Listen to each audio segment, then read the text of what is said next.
Welcome to the Guitar Channel. I am super happy to welcome you a new interview. I am with the one and only Dave Brons from UK. Dave, are you surviving the winter NAMM? I'm really enjoying it. I've never been to NAMM before, and it's kind of overwhelming just how much stuff there is here. It's like every manufacturer, every famous guitar player, all in one place. But it's been great. Yeah. It's been a blast. Yeah. But what are you doing here? Did you come with some specific objectives? Yeah, so I'm here basically with the Guitar Hour. So the Guitar Hour is a live YouTube show that goes out every Thursday. And so I'm here with Tom Quayle, Fusion virtuoso, and we're just hanging out. And then I did some playing as well. I played on the Two Notes engineering stand, played some songs off the album. And excellent French company. Yes, I recommend you check out their stuff. You know, Two Notes is awesome. So on the day I played, you had players like, they have the list up on the boards, and you have like Pete Thorne. Yeah, I saw what you posted on Facebook. Per Nilsson and some awesome players, and I was just last on the bill, so that was nice. Yeah, that must have been a nice feeling. Yeah, I mean, you know, just seeing my name up there, because you know I haven't been doing this that long really, so. I mean, obviously I didn't play with them, but it was, it's nice. Nice to be in good company. What's for you the biggest surprise of the NAMM? I mean, your main impression? Biggest surprise about NAMM? Well, apart from the rain. That's a bad surprise. It's kind of crazy how many big names there are here. So I saw Richie Sambora from Bon Jovi. He was here. John Petrucci. I mean, everybody's. In the end, you kind of like, oh, you know, it's another famous person. So just the concentration of superstars. Yeah, it's amazing. Is just like, if you're a guitar fan, it's like all the people you've ever wanted to meet in your life, you could meet in one day on the Saturday at NAMM. So I've loved that. The other thing is, compared to other guitar shows, the volume is really reasonable. Really? You think so? Yeah. Oh man, yeah. I mean, some of the guitar shows I've played in the UK, it's just. Whereas here, the volume level's been really great, really bearable. You know, at least where I've been working. All right. Yeah. That must be really crazy in UK, because in some this is incredibly loud. Huh? Yeah. Not for you. Well, it's not that I'm super rock and roll. It's just like maybe the ones in the UK. It's like everyone's like, and just it's so loud. And if you're working, and you've had like 5 or 6 hours of just full on, it makes me super miserable. So this is great. You can walk around, you can talk to people, and you still have to shout, huh? You still have to shout a bit, yeah. Especially if you're on the drum floor. Yeah. That's the other thing. It's not really a guitar show. I mean, everything's here. Saxophones, all the musical industry, pianos, guitars. You've got everything. A million guys playing slap bass. So NAMM. Check it out. Yeah. Did you find some interesting music toys to bring back with you? I don't think I can afford most of the things I've seen here that I like. Oh my word. There's one cool product, I don't know if you've seen it, a metronome that straps to your wrist and vibrates. Okay, nice. And it syncs via Bluetooth to your phone or your DAW, so Cubase, and it can send a metronome pulse. I thought that was a pretty interesting thing. And then just so many guitars that I can't afford. I want to head down to the Friedman booth later on, and just feel sad for the rest of the day that I can't own all their amps. Tell me, you have to tell everybody, David, what was your first guitar? My very first guitar, wow, it's going back. My first guitar was given to me by a youth worker, and I think it was like an Encore or something, or a brandless Strat that was impossible to play. And but it's one amazing gift. So he gave me the guitar, he taught me a few open chords, and that was the start of that. I think my first decent guitar was a red Crackle Charvette. You know, the real 80s one with the Floyd Rose and the black and red finish. Man, I sold that. Whoa, I wish I'd kept it. They're back in fashion now. Like, there's loads of super 80s guitars at NAMM, like the George Lynch guitar and all that stuff. Yeah. What are your main turning points in your career as a professional guitar player? So yeah, that's a great question.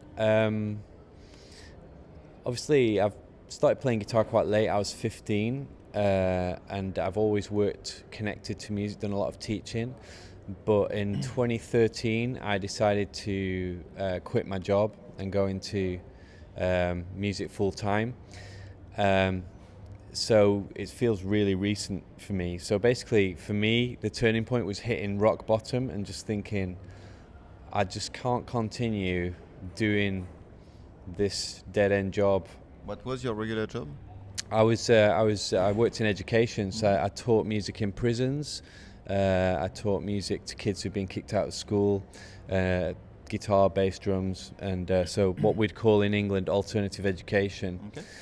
So it's a really tough job, but yeah, and slowly quit one day at a time. So I went down to 4 days a week, 3 days. When I got to 3 days, all of a sudden I had enough work on the 2 days to pretty much quit altogether. Nice. Okay. And that was a few years ago. And now Mm. I do this pretty much full time. So I teach guitar on Skype and stuff like that, 2 days a week, and then 3 days a week. The rest of the week I compose Excellent. music and yeah. Who are your main influences? It's an easy question to answer. Obviously, Steve Vai. I had an Ibanez Universe, I still have it, the multicolored one of Passion and Warfare. So Steve Vai was the first guy I heard who I was just like, this guy is writing the kind of music I can hear in my head, Passion and Warfare record. Along with that, it'd be a guy called Dave Bainbridge from a band called Iona, which is all Celtic style music. So the Celtic influence is really strong. So my music has been described as kind of like Lord of the Rings or Braveheart combined with Steve Vai. So they're probably the big influences. Who else? And then I guess like a lot of guys, Satriani, Van Halen, Steve Ray Vaughan, Type Tabor from King's X. Oh yeah. I love King's X. They're probably the band I listen to most even now. I don't sound anything like King's X, but their music just touches me and moves me. So yeah. So. And are you completely self-taught, or did you have some major teachers and so on? I'm pretty much self-taught, yeah. So growing up in the 90s, pre-YouTube, and I grew up in a town where it was really blues music that was king, so nobody knew how to do tapping or sweep picking or anything like that. So I'd hear stuff on record and I'd have to figure it out. And I also... Which is a good way to learn, usually. Huh? I think the huge advantage we had back then is because you didn't know how to do stuff, you found your own ways of doing things, and that I have approaches to doing things like tapping and arpeggios that are not standard because I worked out how they're doing it, but it was wrong. So it became my kind of way of doing it stuff. And I think that's one disadvantage of the YouTube generation now, is that there's so much information. I feel it's harder to find your own voice because you can just, if you want to learn how somebody does something, who's your favorite guitar player, there's going to be a video of them doing it or whatever. Yeah. So it can speed up the learning process, but it's also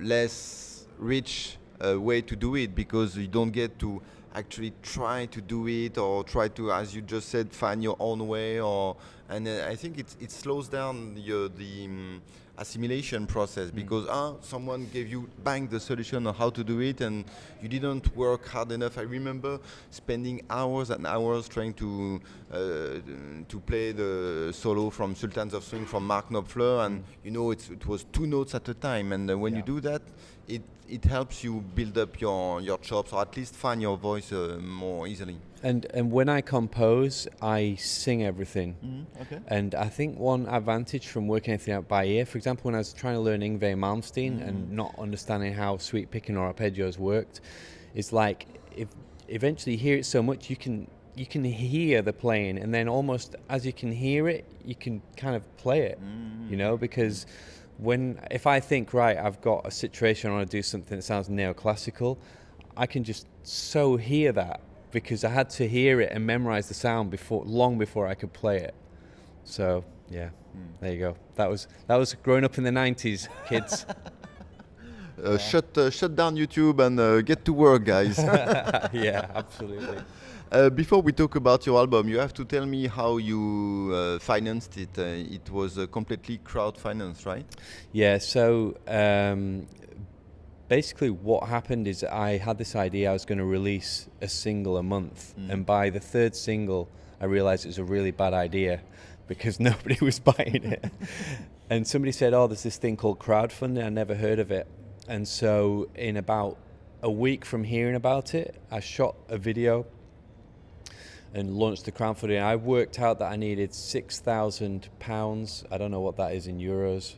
About 10,000 euro, I would say. But yeah, 10,000 euros, something like that. Ballpark, yeah.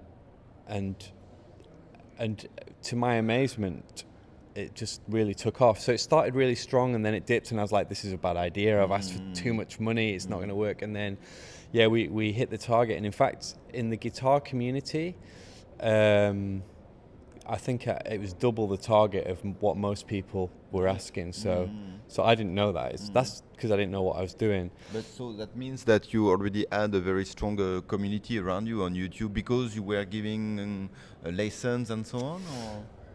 No, what the weird thing with the crowdfunding is I built the community off the back of the crowdfunding. So it was the other way around. Okay. I think what the message that I had for the video was, hey, I'm a middle-aged guy, I have a dream, I've got 2 kids, like I'm not good looking, I'm not pretty enough to be on X Factor, I can't sing, fund me, make my dream come true. I think every guy who was kind of middle-aged and had a rock star dreams thought, man, I'm not doing it, but I want to help this guy do it. And so it made a huge impact, and it is from that I've grown a fan base. So I did it all wrong. I think it's like But it worked. but it worked, yeah. So crowdfunding is great because it creates a buzz, and you have this target, and everyone, I know friends who've put out an album and it's like silence. Yeah. What crowdfunding does, if you do it right, because loads of people fail to meet the target, and people who are a lot more well known than I am have failed to make the target. So you've got to work hard at it. But it just creates the finishing line like in a race, and I think that creates momentum that's fantastic. But I think that's going to start changing as more people get on crowdfunding. I think it's going to be like YouTube, where it gets harder and harder to. You think so? Yeah, I think so. I could be wrong. I mean, but don't let that put you off. Have a go at crowdfunding. Yeah. And which platform did you use? I did Indiegogo. Okay. And there's 2 options on crowdfunding. You can either go 100% for either all or nothing, or even if you don't meet the target, you get to keep the money, but then you pay higher fees. So my first one I did because I was worried I wouldn't meet the target. I did it like I keep the money, and then the second one I just did a live DVD, and that was all or nothing, and I did 200% on that one. So I hit the target, and then twice again, and that was all or nothing, because that's great as well, because people are like, oh, if I don't fund this, it won't happen. But I was able to do that because I had a fan base that I knew would get behind it on the second one. So let's talk about music. So the album is called Based on a True Story. How was it composed and recorded? Okay, I recorded it mostly at home. I went to,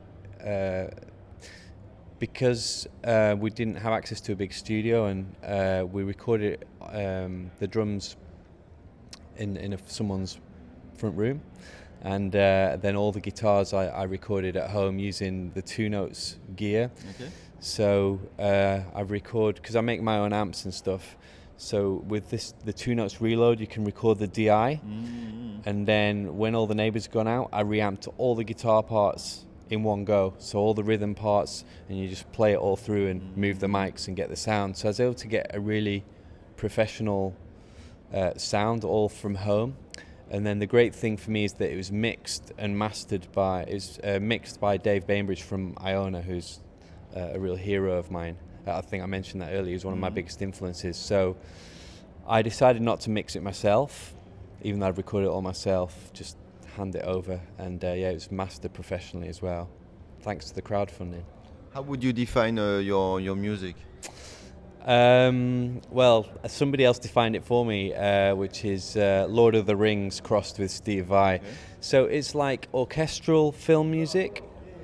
There's like loads of strings. There's piano sounds on it, and then you get the whole guitar thing. It's really melodic, primarily. Compared to a lot of guitar music, I didn't want it to be just like Morse Yeah. code over a backing track. So a lot of my fan base aren't guitar players at all. I'd say probably 50% are just music lovers, and it's got the Celtic thing. So my trademark thing is doing like bagpipes and Ullen pipe. Ullen is like Irish bagpipes sounds on the guitar and that kind of thing. So. And you shot a great video also of around one of the track of the album, right? Yeah, so the first track was called Star, and we shot it in the woods, and we carried a full-size piano. I bought a piano for €1 off eBay, and we took it into the woods. It was so hard, and because it's about half a mile, we pushed this piano. And the piano is still there? No, because I didn't want to take it out of the woods. Guess what we did? We set fire to it. So we set fire to it, and after everyone had gone home, because all my friends came into the woods to be in the video, I just sat and kept putting it into a pile, so there's no piano left. Okay. And that's Star. So if you Google Dave Brons and Star, you can see that. Yeah. You have a very nice guitar with you, which is built by a luthier. Tell us everything about it and show us. Okay, so this is built by Jaden Rose, who is a British guitar maker.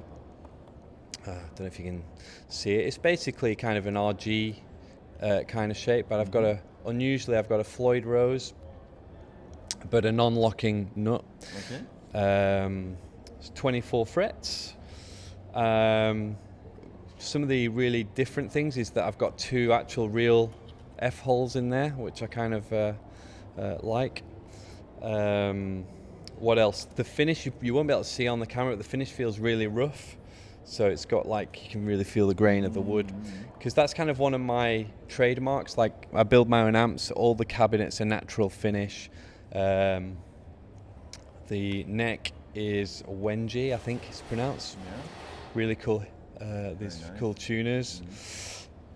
And What about the pickups and electronics? okay, pickups is 4 Seasons pickups in here, and then I have the sustainer on as well, Sustainiac one, which I think Joe Satriani uses in his latest guitars.